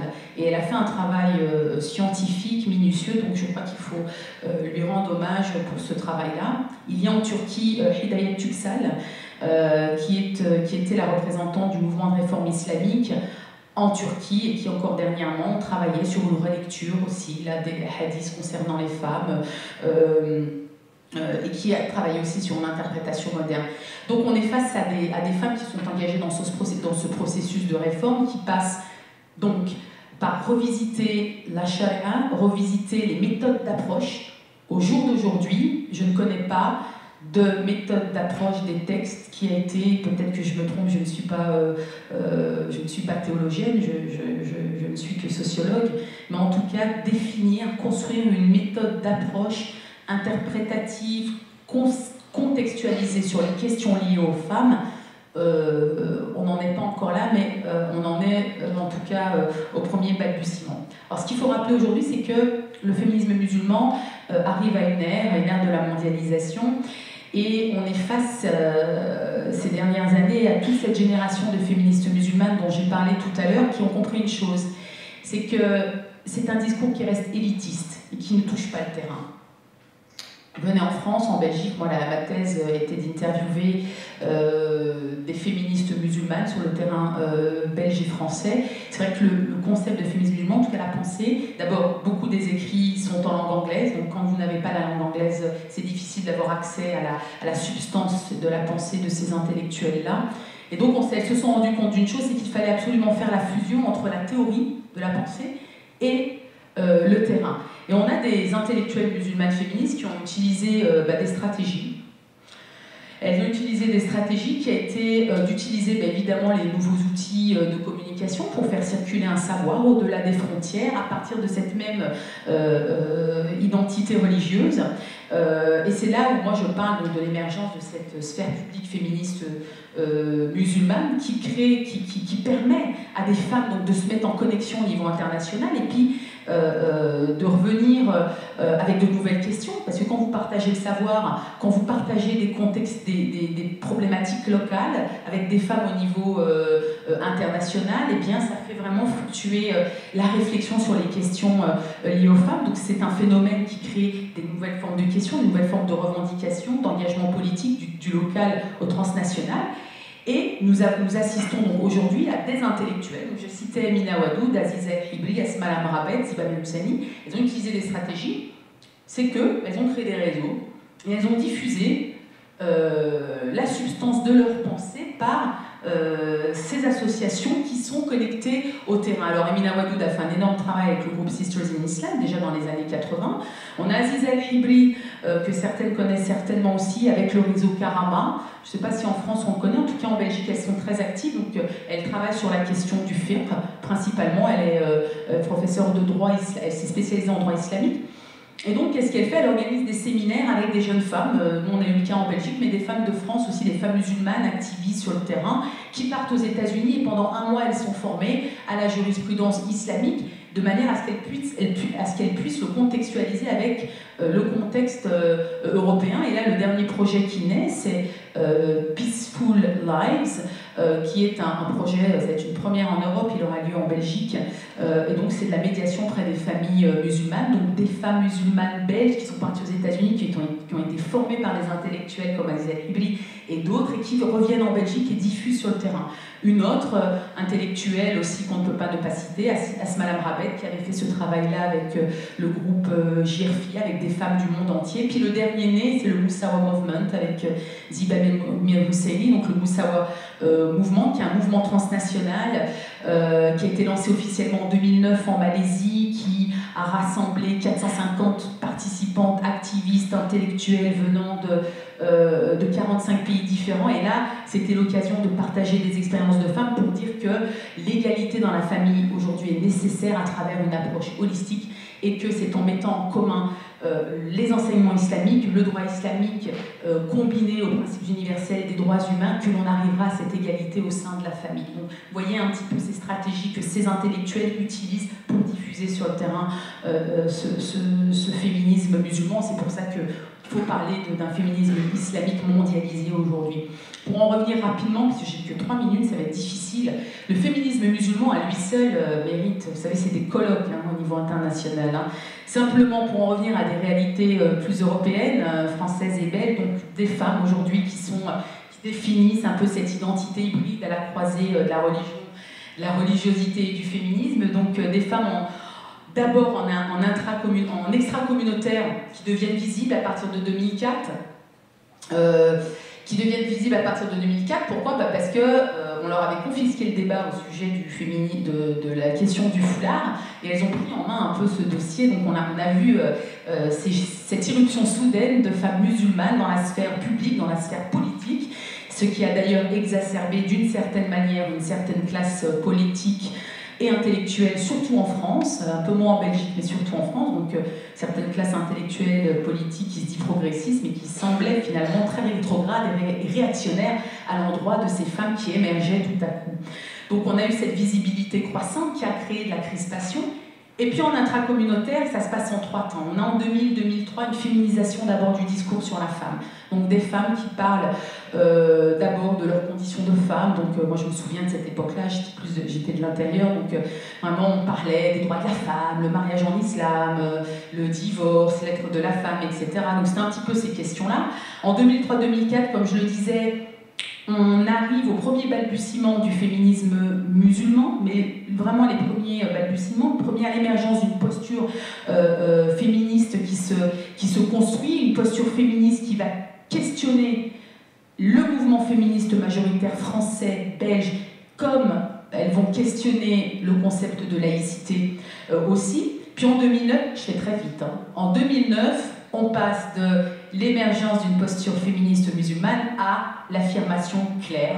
Et c'est très clair dans les enquêtes de terrain, donc des jeunes femmes des femmes jeunes ou moins jeunes, que j'ai pu interviewer, qui disent clairement, il y a encore 4-5 ans, on ne comprenait pas bien c'était quoi le concept, on avait l'impression qu'être féministe musulmane, c'était occidentaliser à outrance l'islam, et ça faisait très peur. Aujourd'hui, elles disent clairement, nous sommes féministes musulmanes, et je me rappelle de cette interviewée qui m'a répondu, pour moi, même mon foulard, il est politique. Donc vous voyez, il y a tout cet empowerment à travers le foulard, tout cet empowerment à travers cet activisme, donc des femmes qui s'inscrivent dans une approche critique de la question de la femme dans les mouvements féministes comme au sein de la communauté musulmane. Alors on a des femmes qui vont donc déconstruire des préjugés, des stéréotypes, on va les considérer comme des subalternes politiques. Pourquoi? Parce qu'elles remettent en question les frontières qu'on souhaite leur imposer. Elles vont se battre, pour citer Christine Delphi, contre ce fameux racisme et ce fameux sexisme. Elles vont créer des solidarités de sexe. J'ai pas le temps de revenir sur l'expérience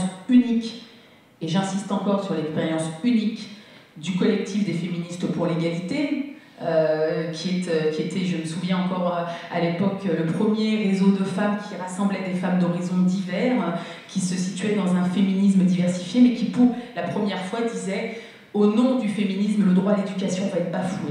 On n'est pas à défendre le symbole religieux, on ne défend pas le foulard, mais on défend le droit à faire ce que l'on veut de son corps, on défend le droit à ce que toutes les femmes puissent étudier. Et donc là, on est arrivé à ce réseau qui était très très intéressant, puisque on rentrait finalement dans ce féminisme sans frontières dont parle Chandra Mohanty, ce féminisme de coalition où des femmes d'horizons divers se solidarisent, créent des alliances pour aller vers un féminisme unifié. Alors en conclusion, ce qu'on peut dire, c'est que l'apparition de ces voix émergentes, la publication des recherches sur le féminisme musulman, donc des recherches académiques, alliées à un militantisme transnational, fait qu'aujourd'hui le monde musulman, comme les femmes musulmanes ici en Occident, tout cela crée des transformations sociales, politiques, religieuses majeures.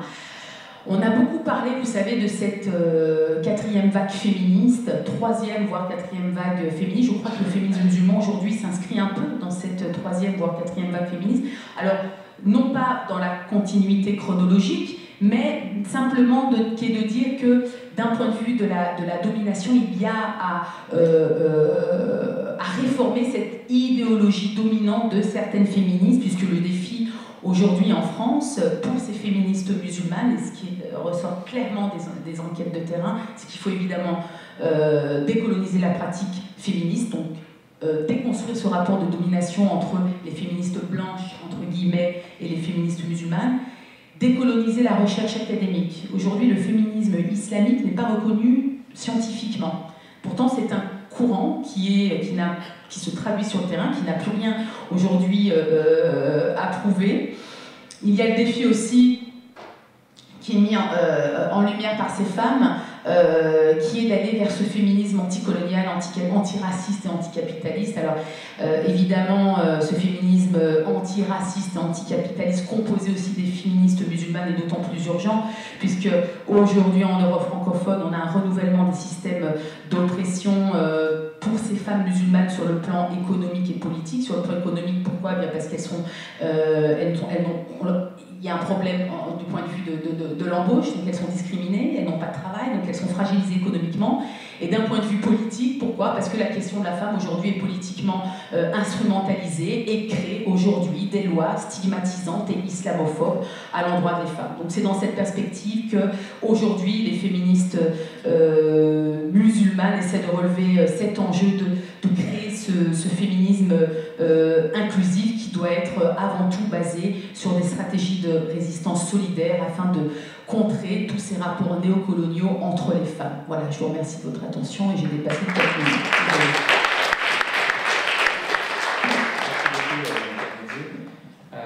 Alors Faiza Zerouala, est-ce que tout le monde m'entend? Alors Faiza Zerouala, vous êtes intéressée à un signe d'appartenance à la confession musulmane, en l'occurrence le voile qui est un sujet de tension qui est souvent au cœur de la scène politique. Et donc vous êtes parti du constat selon lequel bien, la parole des femmes voilées se fait rare. Vous avez écrit un livre à ce sujet qui est intitulé « Des voix derrière le voile », un livre qui rassemble une dizaine de témoignages et donc dans lequel vous avez décidé de leur donner la parole.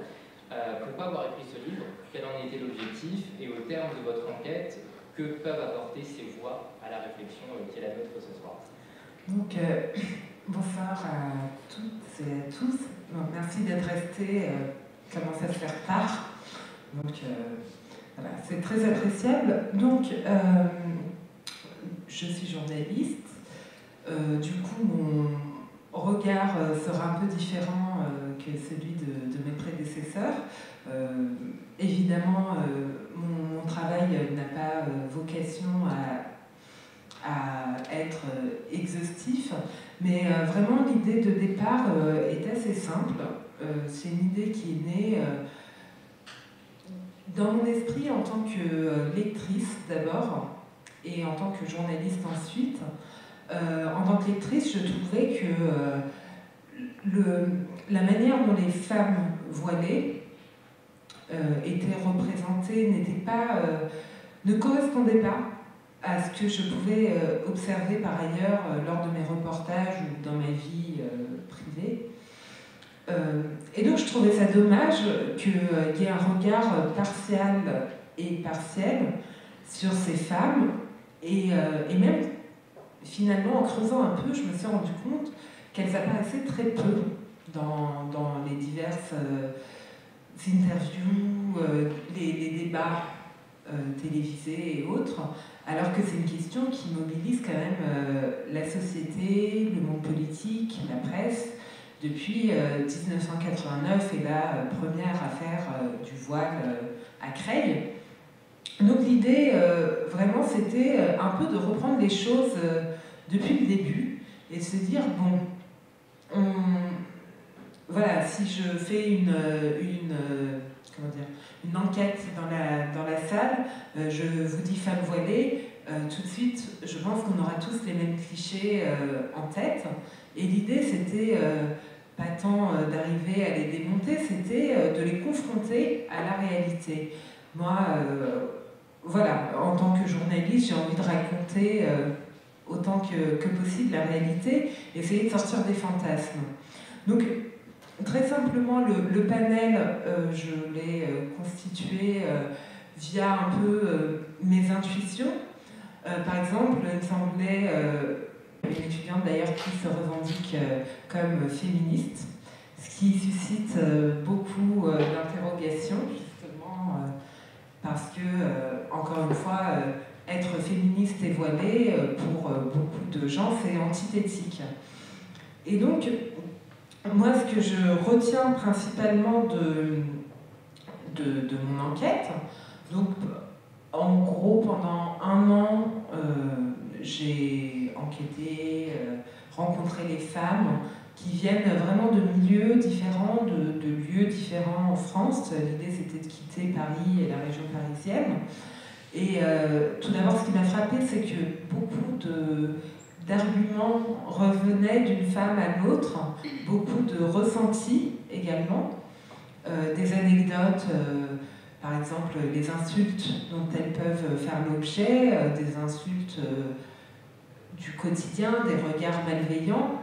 Ça, elles ont toutes connu cela, les déconvenues, parfois lorsqu'elles entreprennent ce voilement.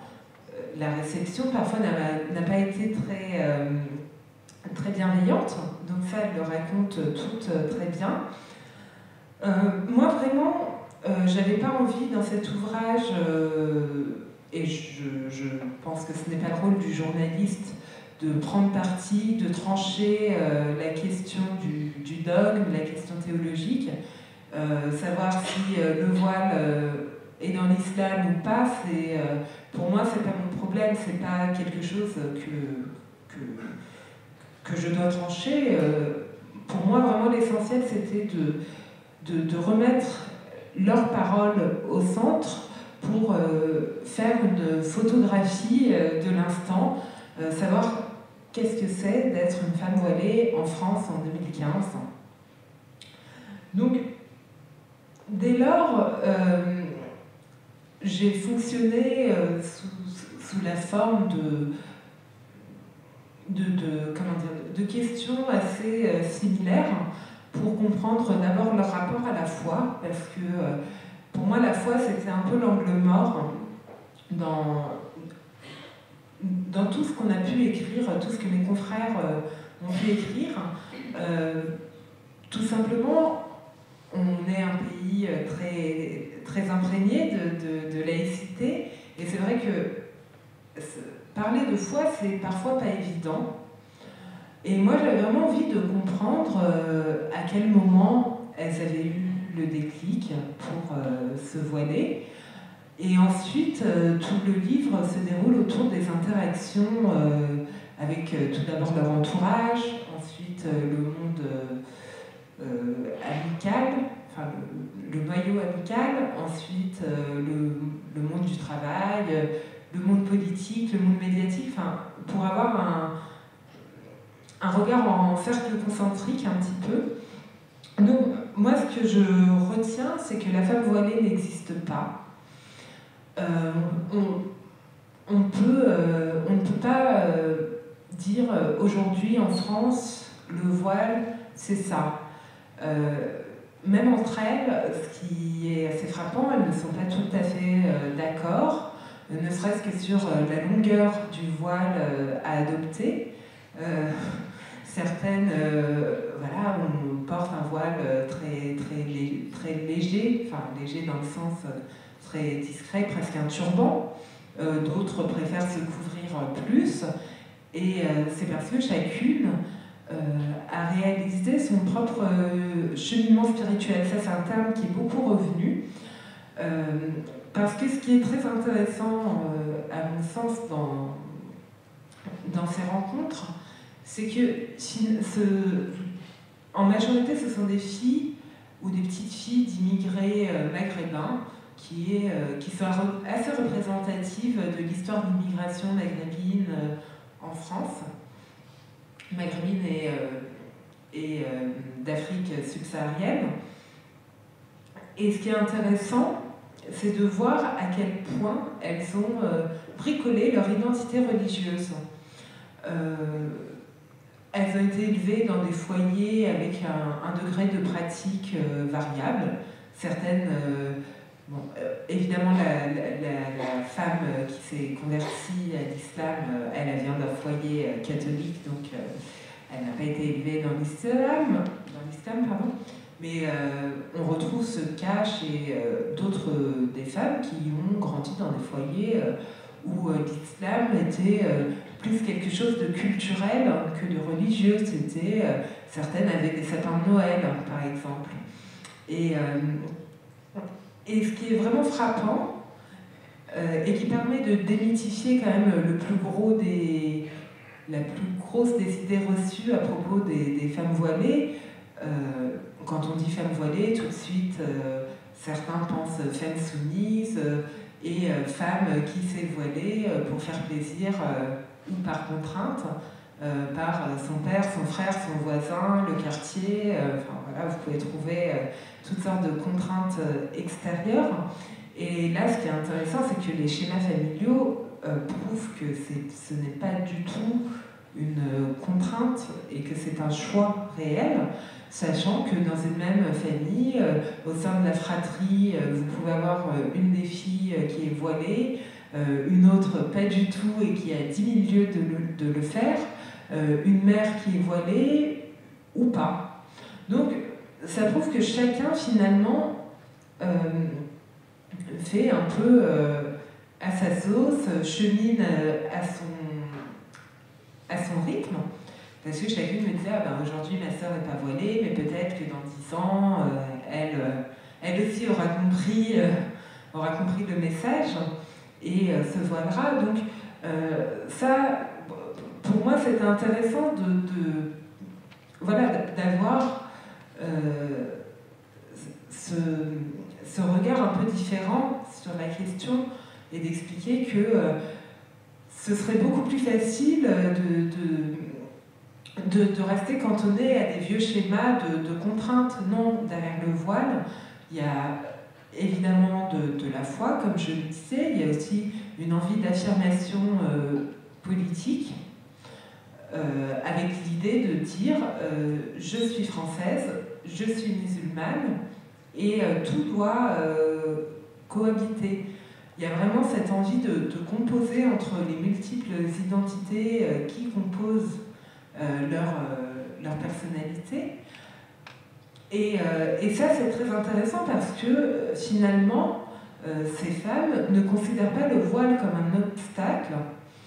Et ça, on le voit par les stratégies de contournement qui ont été qu'elles mettent en œuvre pour pouvoir continuer à travailler, par exemple, tout simplement parce qu'elles estiment que ce n'est pas parce qu'elles sont voilées qu'elles ne peuvent pas faire d'études ou qu'elles ne peuvent pas travailler en dehors des fast-food halal, comme l'une des femmes me le racontait.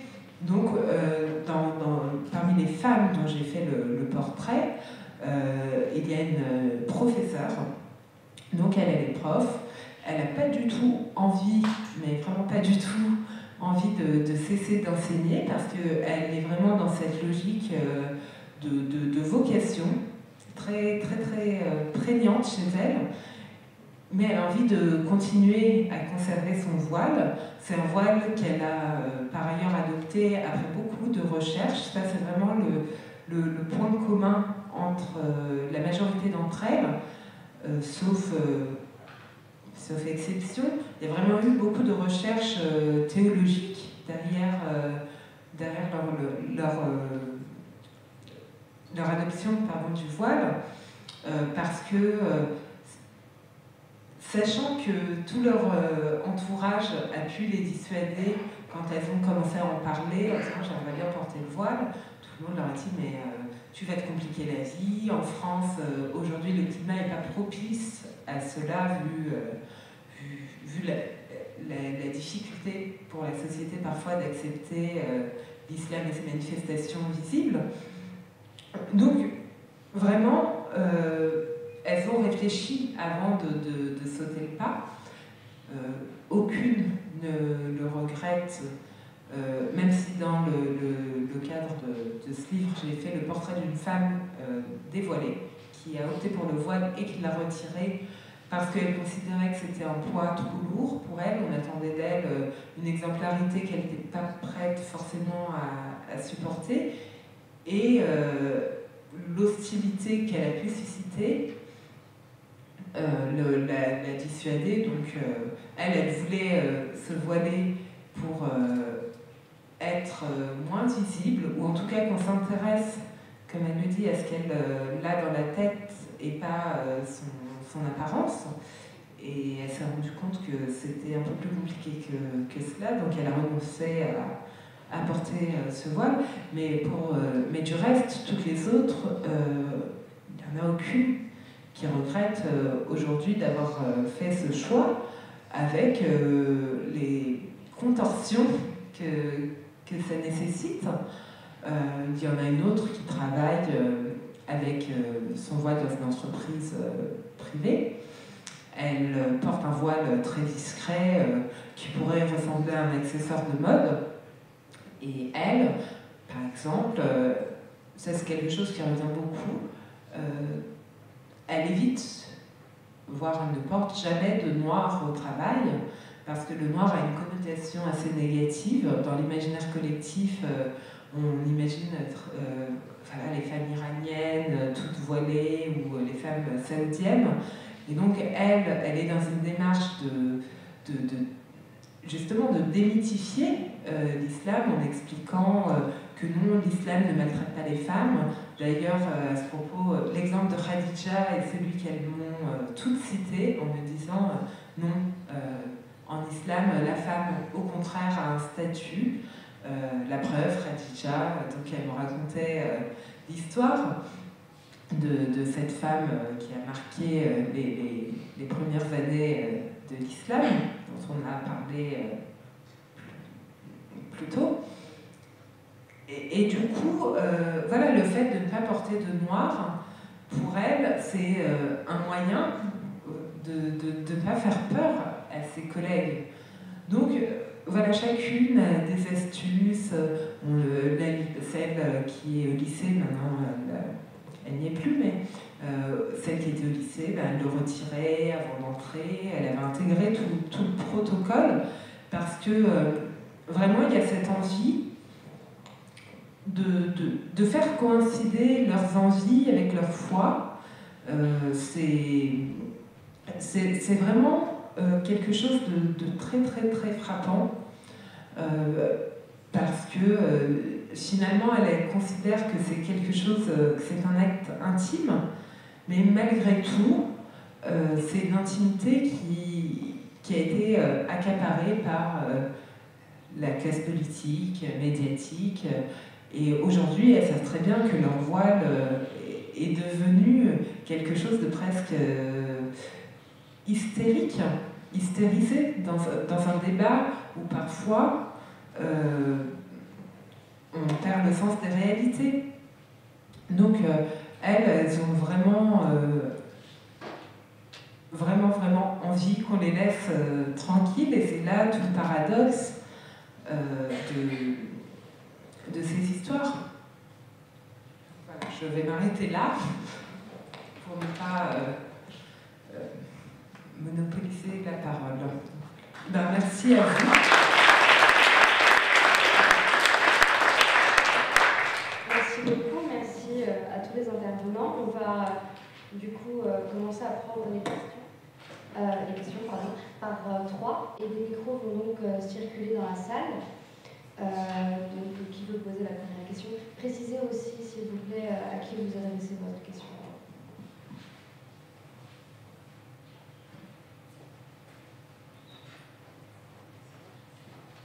Bonsoir. Une question pour Madame Hamidi. Je voulais savoir comment est-ce que vous voyez la relation entre les féministes musulmanes et les féministes tigréennes en France. Est-ce que vous pensez qu'il y a un clash? Est-ce que vous pensez que ça a un mouvement? Merci. On va prendre deux autres questions. On a aussi le monsieur devant. Oui, bonsoir. C'est une question dirigée au docteur Sachin. En fait, vous avez parlé de différentes femmes historiques et même de la fiction de l'islam, dans le courant islamique. Mais j'aimerais comprendre une chose. Quelle est la différence entre une femme en islam et une femme musulmane? Parce que toutes ces femmes que vous avez dit avaient un rôle spirituel par rapport à la religion, ou étaient simplement des musulmanes qui sont connues, premièrement. Et secondo, certaines de ces femmes n'étaient pas musulmanes. Marie, par exemple. Et certaines sont devenues musulmanes par conversion, par exemple Khadija. Et certaines sont musulmanes d'une façon, disons, presque romanesque, comme Sherazade. comment est-ce que vous avez choisi ces différentes femmes par rapport à la religion musulmane? Et la deuxième partie de ces questions, ça se dirige à vous-même. Vous êtes vous-même un docteur en sciences. La science, en tout cas, vous la pratiquez en France. C'est donc une expression séculaire, je suppose, laïque. Est-ce que d'ici 200-300 ans, et maintenant que vous êtes très connu, comme vous l'êtes aujourd'hui, est-ce qu'on pourrait dire que vous êtes une femme en islam?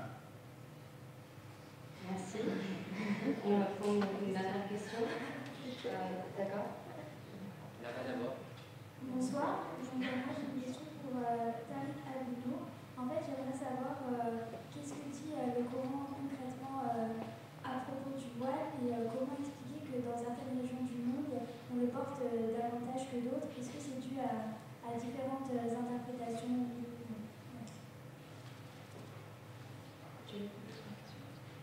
D'accord, alors on va prendre aussi celle qui possède le micro. Bonsoir, comment ma question c'est plutôt pour Madame Mehdi, mais pour les autres aussi. Vous avez beaucoup parlé de la manière dont les femmes peuvent prendre du pouvoir en islam en réinterprétant l'islam, en se réappropriant d'une différente manière. Mais il y a aussi un grand nombre de femmes en islam et de militantisme, d'activisme féminin, mais non féministe, qui sont très actives en politique et qui pour autant ne remettent pas du tout en question l'interprétation dominante et souvent inégalitaire de l'islam. Et donc, est-ce que vous avez une analyse à propos de ces femmes, de ce militantisme féminin non féministe? Est-ce que c'est aussi une forme d'empowerment ou alors non, dans lequel on ne remet pas en cause l'inégalité de genre? Voilà, c'est une question. Merci beaucoup. Donc on va commencer par vous, Inès Safi, on va essayer d'être bref pour pouvoir répondre à toutes les questions. Vous avez des questions? Alors, rapidement, donc je te remercie. Pour les questions, effectivement, alors femme en islam, femme musulmane. Tu parlais par exemple de Marie, rapidement. Marie, il y a quand même une notion qui est primordiale, c'est que même si elle appartient à une figure du christianisme, la reconnaissance du christianisme en tant que musulman est très importante, et on parle du concept qui était d'ailleurs le terme, la terminologie est donné les noms de tradition primordiale. Et donc en fait, c'est une sorte je dirais, de chapelet avec des perles qui sont les différentes traditions, qui sont des formes exotériques.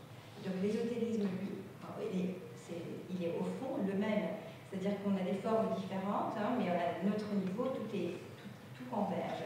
Et donc, Marie, c'est quand même, moi je pense que j'aime Marie, pour moi, je ne la sens pas étrangère, je ne la sens pas d'une autre tradition. C'est pareil, il y a un livre qui s'appelle, d'ailleurs récent, qui s'appelle Jésus, un prophète musulman.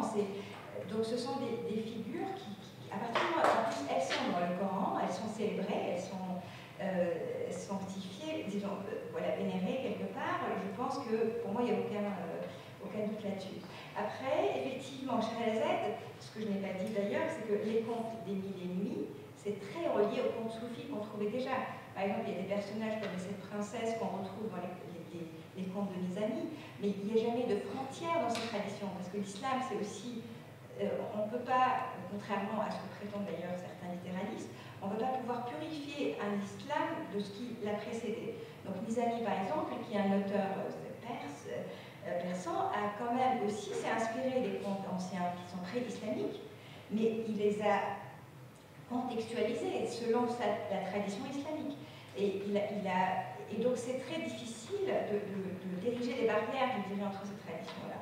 Et donc à partir de là, Scheherazade, c'est effectivement, les sources sont un peu floues, c'est pas des choses très claires, c'est au cours de siècles, mais il y a énormément de symboliques. Par exemple, il y a un conte, Le Seul, où on meurt d'amour, c'est très relié à toute la métaphysique aussi spirituelle de l'islam. Donc c'est vraiment intimement relié. Donc Scheherazade pour moi, et puis des fois aussi, on voit explicitement dans les contes, on parle d'Allah, on fait des prières, etc. C'est pas du tout, c'est complètement imprégné quand même par la culture de l'islam. Alors maintenant, en ce qui me concerne, alors science laïque, alors ce que je voudrais rapidement dire, parce que là tu me mets aussi sur la piste science des fois, c'est que ça m'est très difficile de définir ce que c'est qu'une science laïque. C'est-à-dire que la science, effectivement, le projet positiviste à la fin du XIXe siècle, effectivement, voulait débarrasser la science de toute quête métaphysique. Disons que la métaphysique, c'était un peu la reine, la science était sa servante, et on a voulu renverser la reine et mettre la science sur le trône. D'ailleurs, on a tendance, quand on parle de vérité, à faire recours à la science pour la définir. Moi, je pense que, vu les paradigmes scientifiques modernes, en particulier la mécanique quantique sur laquelle je travaille, il est très difficile maintenant de définir vraiment d'une façon absolue des vérités qui soient indépendantes de nous, de nos croyances. Et les interprétations, par exemple, de la mécanique quantique le prouvent, puisqu'elles dépendent énormément, elles sont complètement subjectives et il n'y a rien qui puisse trancher entre les différentes interprétations. Donc, je pense que l'intérêt de ça, c'est que ça peut permettre aussi de détrôner le matérialisme et aussi le tiers exclu, la logique d'Aristote, en fait, le tiers exclu, qui dit qu'en fait, on ne peut pas avoir à la fois A et B, mais qu'il faut que ce soit A ou B. Et donc, quelque part, ça ouvre plus de voie à la spiritualité qui, effectivement, dépasse aussi le tiers exclu. Je vais peut-être ne pas... Alors, Gabriel, vous voulez peut-être répondre à la question qui a été posée. Oui, entre autres, et surtout, en fait, ce qu'on a beaucoup entendu, mais le mot interprétation qui est revenu à chaque fois, qui est lié aussi à la question du voile. Vous savez, les textes, la transmission n'est pas exclusivement masculine. J'ai cité tout à l'heure Aïcha, pour être plus précis, elle est la troisième rapporteur de hadith dans l'islam, avec 2000, très exactement 2220 hadiths rapportés. Tout de suite derrière Abu Huraira qui avait comptabilisé 5374 et Ibn Abbas 2660. Pour vous dire que les femmes, et notamment Aïcha, ont eu un rôle central dans la transmission. On ne peut pas imaginer qu'il y ait eu des hadiths forgés par une femme sur les femmes. Donc effectivement, il y a quand même, c'est très sérieux en fait, l'exégèse et l'interprétation des textes, et la science de la transmission et de ce qu'on appelle le matn, c'est-à-dire l'étude des transmetteurs et l'étude du sens de chaque texte.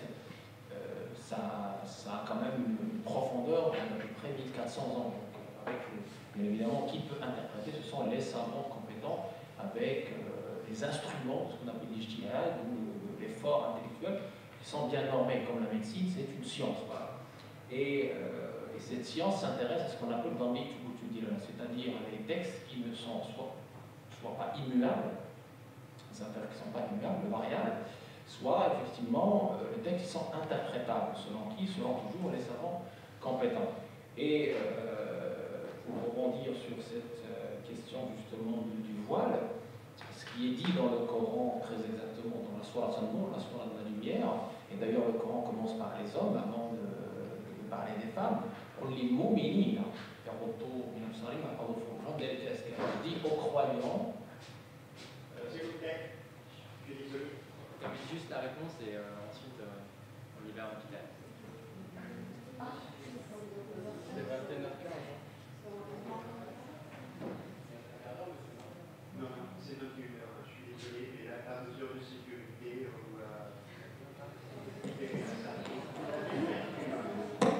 On va juste laisser terminer notre intervenant, qui en a encore pour quelques secondes, et ensuite on libère un petit air. Voilà.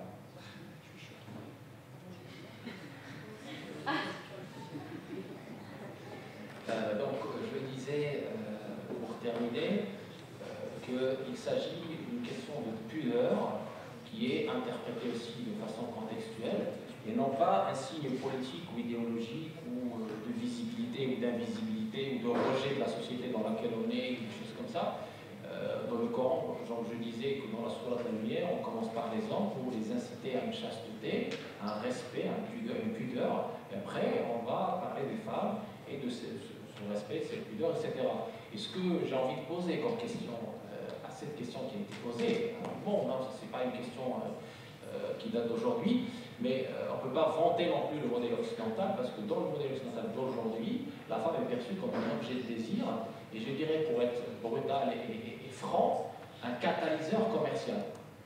Le corps de la femme aujourd'hui, malheureusement, je le dis, Et j'invite toutes les femmes à penser à ce terme catalyseur commercial, c'est-à-dire en termes de marketing, si vous ne mettez pas un corps nu d'une femme, malheureusement, vous ne vendez pas. Et ça, c'est grave, c'est très méprisant pour une société du XXIe siècle, dite progressiste, humaniste, etc. etc. Donc c'est cela le vrai problème aujourd'hui, c'est comment on se comporte avec ce corps de la femme, comment on considère aujourd'hui la femme dans l'imaginaire populaire. Donc on est loin du compte concernant la dignité de la femme et le respect de la femme qui a été instauré par le Coran justement pour voir la femme comme d'abord un être humain, un être intelligent, un être qui a une spiritualité comme on dit, et non pas un objet de désir ou un catalyseur commercial. Voilà, merci.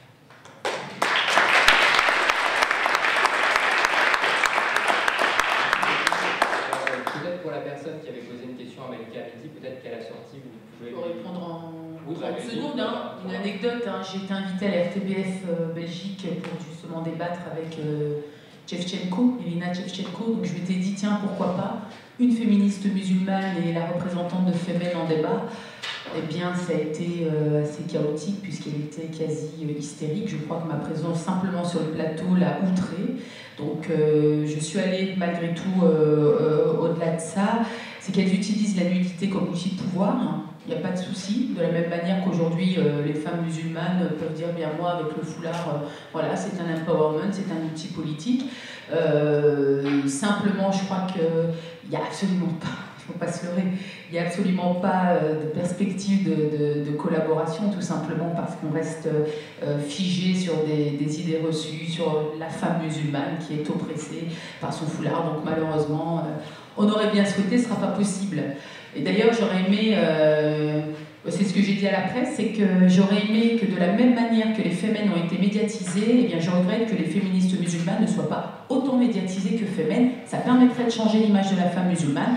Et pour le militantisme, activisme non féminisme et qui se battrait, eh bien évidemment, il est même majoritaire. J'aurais dû dire en conclusion que le féminisme musulman, c'est un mouvement encore minoritaire dans le monde musulman comme en Occident. C'est encore un mouvement qui a du mal à émerger, mais qu'effectivement, dans le monde musulman comme en Europe, c'est surtout dans une posture féminine. Et j'irai même plus loin, c'est que moi, les conclusions de ma thèse, c'est qu'on se rend compte qu'on parle de féminisme musulman. Ça pourrait faire l'objet d'une thèse si certains étaient intéressés ou d'un postdoc, c'est qu'on parle de féminisme musulman, mais en réalité, on pense féminité musulmane. Donc à vous la suite du travail. Merci beaucoup.